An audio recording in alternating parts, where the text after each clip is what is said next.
Prezados irmãos e irmãs, em nosso Senhor Jesus Cristo, prendas religiosas, também aqueles que estão rezando conosco de suas casas, pela internet, ou nos ouvem pela Rádio Bom Jesus. A liturgia deste segundo domingo da Quaresma já pressupõe que nós estamos vivendo os conselhos da igreja nesse tempo quaresmal, que nós estamos nos dedicando à oração, que nós estamos vivendo também os sacrifícios quaresmais, que nós estamos trilhando esse caminho de santidade.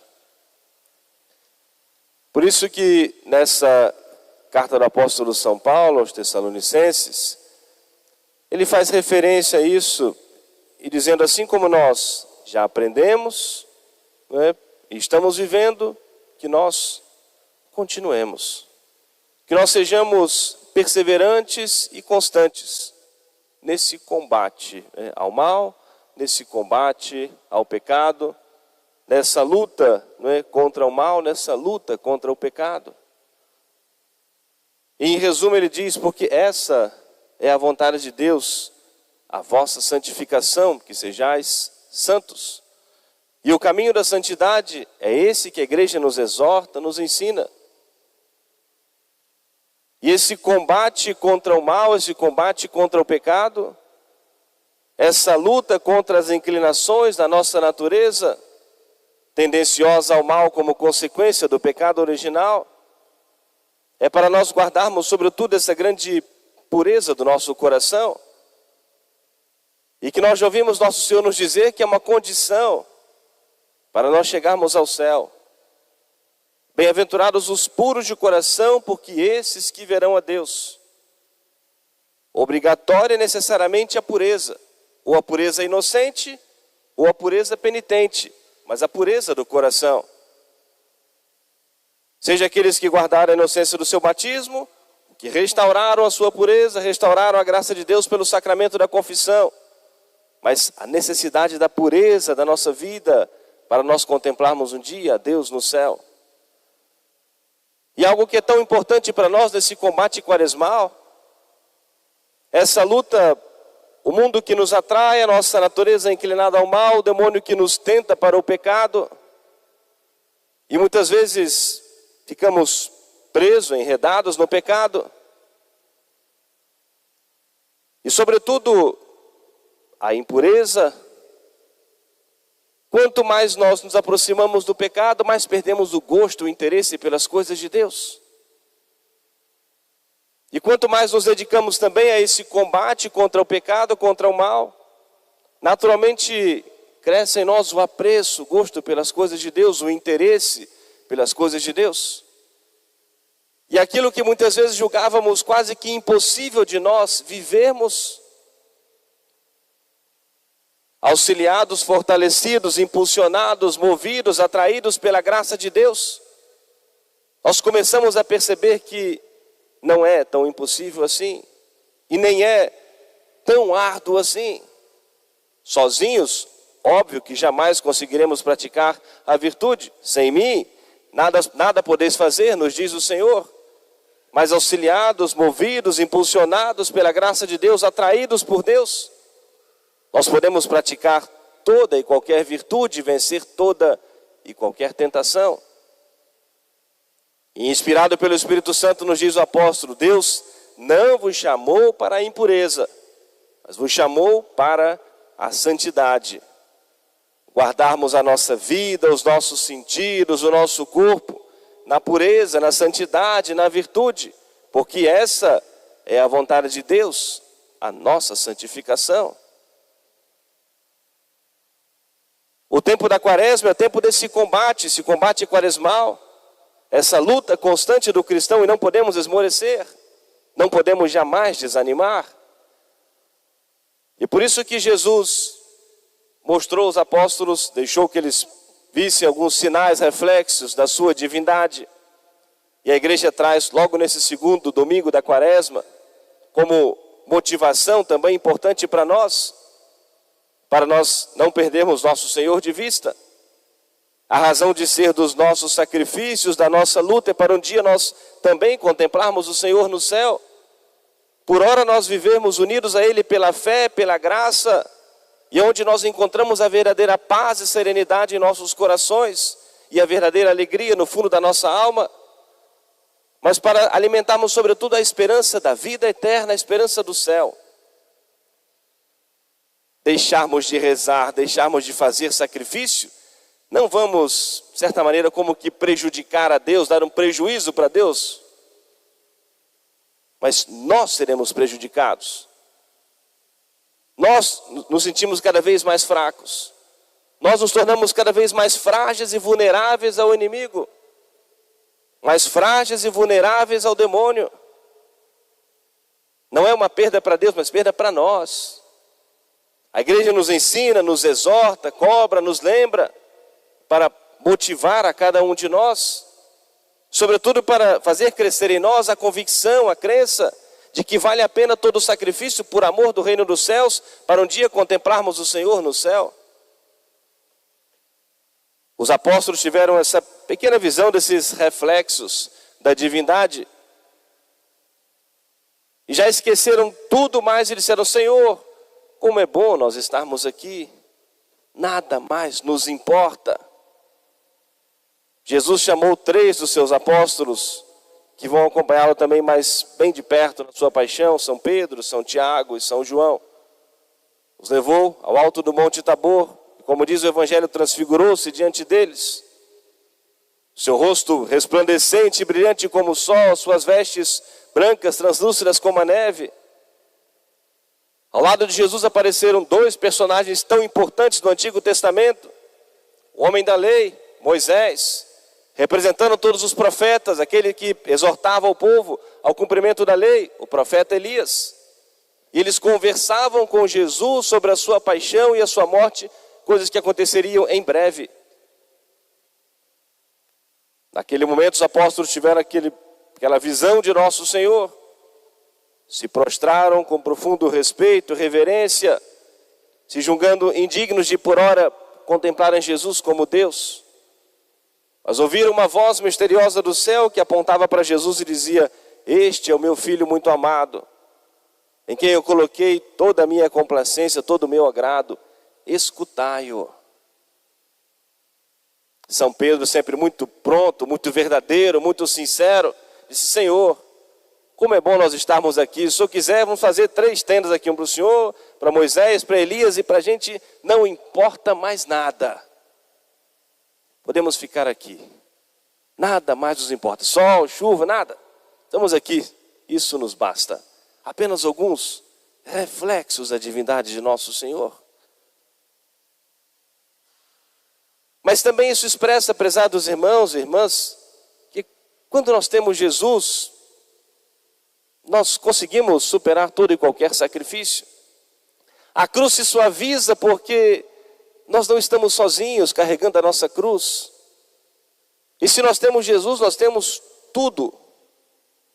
Porque as coisas desse mundo todas vão passar. Mais cedo ou mais tarde, tudo vai passar. E se nós temos Jesus, podemos perder tudo mais. Mas se nós não temos Jesus, nada das coisas temporais acrescentam, somam a nossa vida, a nossa alma.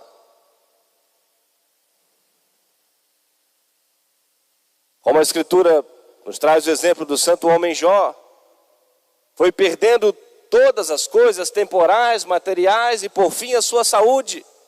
Mas não perdeu a Deus no seu coração, na sua alma, a intimidade com o Senhor.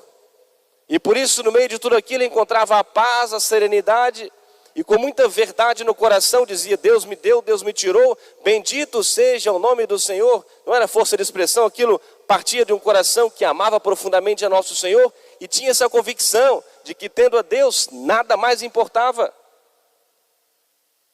Um pouco mais de sofrimento, um pouco mais de tribulação, mas tudo isso ia passar. O importante era não perder a Deus e não perder o céu. O quanto isso nos incentiva e nos motiva, prezados irmãos, a nós não desanimarmos na nossa luta de cada dia. quando pesa sobre nós a cruz, os contratempos, os problemas, os desgastes, no nosso dia a dia, no trabalho, na vida de família, tudo isso. Mas nós levantarmos os nossos olhos. Por isso mencionei no início da quaresma, colocarmos em local de destaque na nossa casa a imagem do Cristo crucificado. Quando abater sobre nós o desânimo, olhemos para o Senhor crucificado e do Senhor nós olhamos para o céu. Por meio de Jesus nós olhamos para o céu e esse é o caminho para nós chegarmos ao céu. E por isso que no meio de todo aquele momento de glorificação, Jesus conversava com Elias e Moisés sobre a sua paixão e a sua morte, o caminho para a glorificação. E ensinando aos apóstolos que ali era uma visão momentânea, temporária, eles deveriam descer o Monte Tabor, depois subir um outro monte com Jesus, o Monte Calvário, para depois sim chegar ao céu.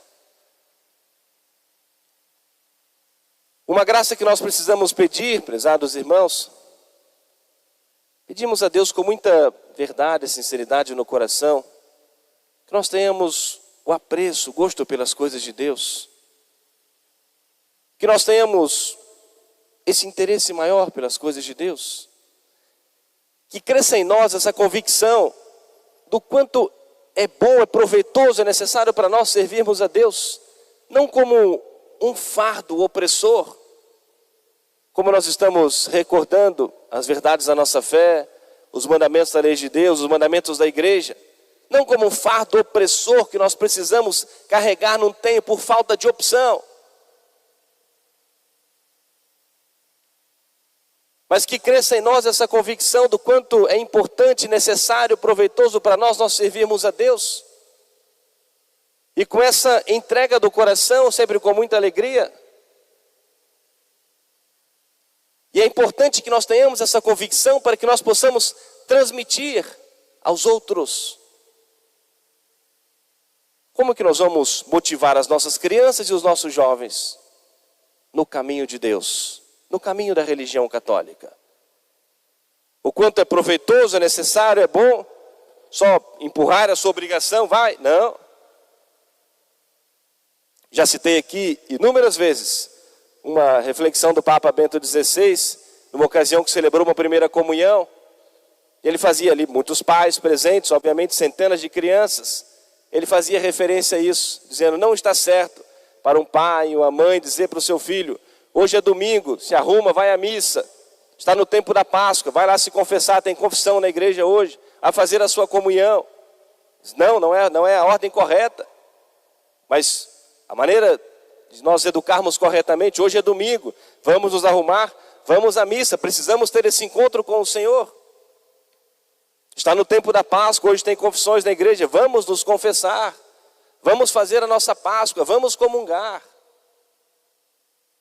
Mas é preciso que nós tenhamos essa convicção do quanto é bom nós servirmos a Deus. O quanto é bom nós vivermos realmente unidos a nosso Senhor para nós podermos transmitir aos outros. E o quanto nós precisamos zelar pela educação das nossas crianças e dos nossos jovens. Apoiar, motivar, incentivar, mas dizer com muita convicção. A alegria que nós temos em servir a nosso Senhor, em viver muito intensamente a nossa fé.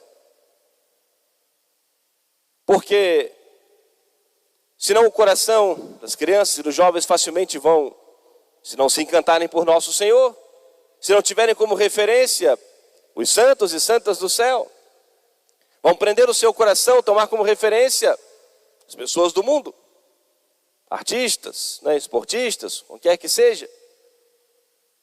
Eles gostar, apreciar o esporte, a música, sendo saudável, sem problemas. Mas não que sejam, ao menos na sua grande maioria, sejam pessoas que sejam exemplos de vida. Podem ser grandes atletas, gostar de um time de futebol, de um cantor, desde que não sejam coisas inconvenientes. Mas eles não são, na sua grande maioria, não são exemplos de vida para uma criança e para um jovem. E que muitas vezes vão tomando como referência para as suas vidas. Hoje, sobretudo com a invasão da internet, esses se dizem influenciadores digital. E muitas vezes nós quase que queremos fechar os nossos olhos para não ver, mas vão de fato influenciando as nossas crianças e os nossos jovens.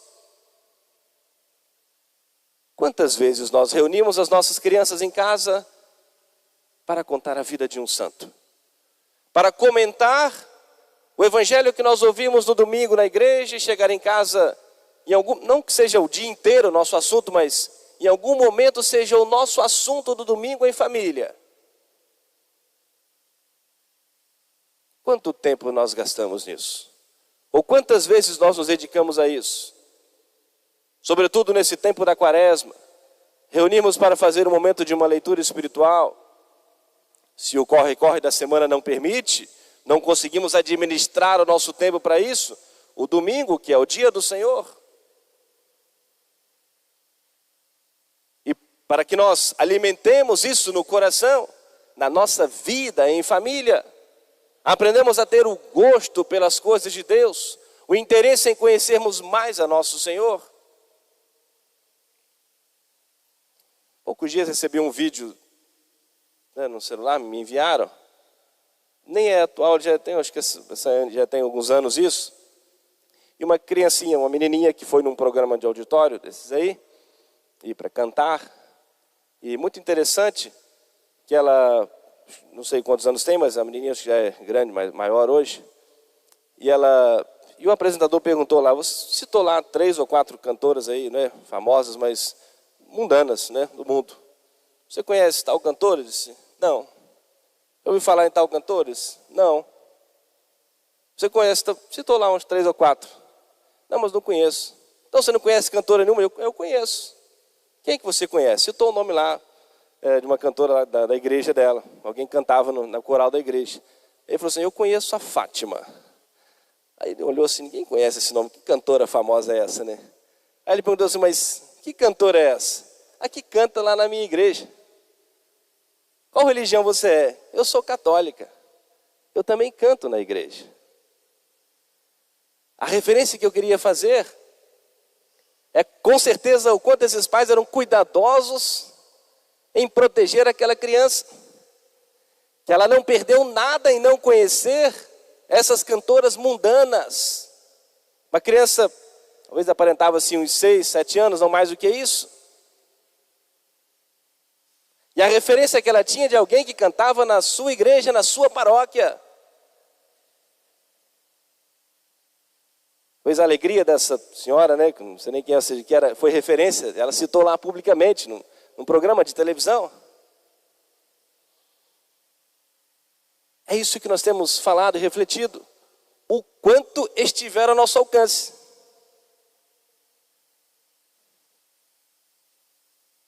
Achar que é bonito, que é um desenvolvimento da criança ainda muito cedinho, bem novinha. Dançando danças inconvenientes, cantando músicas imorais, citando com muita clareza cantores e cantoras famosos aí do mundo que não são nenhum exemplo de vida na sua grande maioria. É esse o cuidado. Essa é a referência para nós vivermos a nossa vida cristã em família. Protegermos o ambiente da nossa casa, fecharmos o cerco sobre a nossa família, o quanto nós pudermos, enquanto estiver ao nosso alcance. E preenchermos com as coisas de Deus. Preenchermos com o Evangelho, com a vida dos santos, com a oração. Não podemos e nem conseguimos preservar de tudo, é óbvio, é fato. Não vivemos numa cápsula fechada, não, as crianças vão à rua, vão à escola, vão tudo. Mas naquilo que depender de nós, Deus não nos pede o impossível. Mas não podemos nos acomodar dizendo que não tem jeito, não podemos fazer nada, vamos entregar tudo. Abrir as portas da nossa família, as defesas todas para o mundo, para o mundanismo.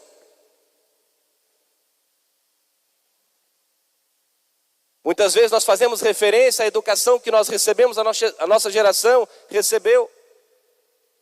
Fazemos referência de maneira positiva aos ensinamentos que recebemos. Mas muitas vezes a dificuldade e às vezes o comodismo de não queremos transmitir isso à geração que nos sucede.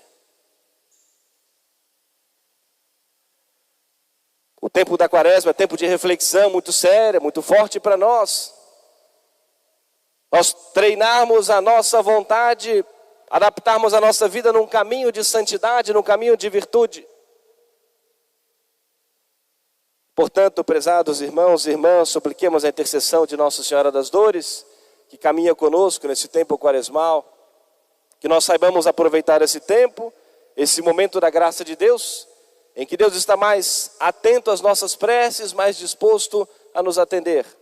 Mas, sobretudo, pedimos hoje essa graça para nós e para a nossa casa, para a nossa família, que nós tenhamos um interesse, um gosto maior pelas coisas de Deus. Servir a Cristo é reinar.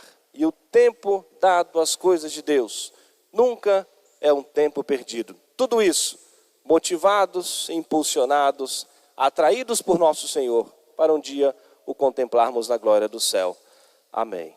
Louvado seja nosso Senhor Jesus Cristo. Para sempre seja louvado. Fiquemos todos de pé, juntos cantemos a nossa profissão de fé.